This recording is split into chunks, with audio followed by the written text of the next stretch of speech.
Double डेकरचा दस का दम.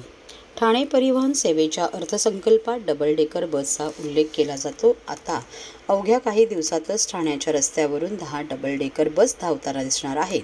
याखेरीज एकूण 44 इलेक्ट्रिक एसी बस परिवहनाच्या ताफ्यात दाखल होणार आहेत. या संदर्भातील एकत्रित निविदा परिवहनाने प्रसिद्ध केली असून GCC तत्वावर या बस घेतल्या जाणार आहेत. ठाणे परिवहनाच्या ताफ्यात 123 इलेक्ट्रिक बसपैकी 114 बस दाखल झाल्या असून उर्वरित बस या 2024 अखेर दाखल होणार आहेत. सद्यस्थितीत परिवहनाच्या ताफ्यात 446 बस असून आगामी काळात PME बस सेवा योजनेअंतर्गत 100 व NCAP अंतर्गत 15व्या वित्तीय आयोगाअंतर्गत 86 बस पुढील आर्थिक वर्षात दाखल होणे अपेक्षित आहे.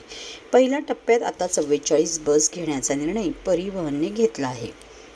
याचे मार्ग जवळजवळ निश्चित झाले असून त्यात 3 हातनाका ते थेट घोडबंदर गायमुख हा पहिला मार्ग, दुसरा मार्ग शिळफाटा दत्त मंदिर ते डोंबिवलीचा एंट्री पॉईंट आणि तिसरा मार्ग पारसिकनगर मुंब्रा वळण रस्ता ते कळवा शिवाजी छत्रपती नगर हा मार्ग निश्चित केला आहे. या AC बस असणार असल्याने त्यातून प्रवास सुखकर होईल.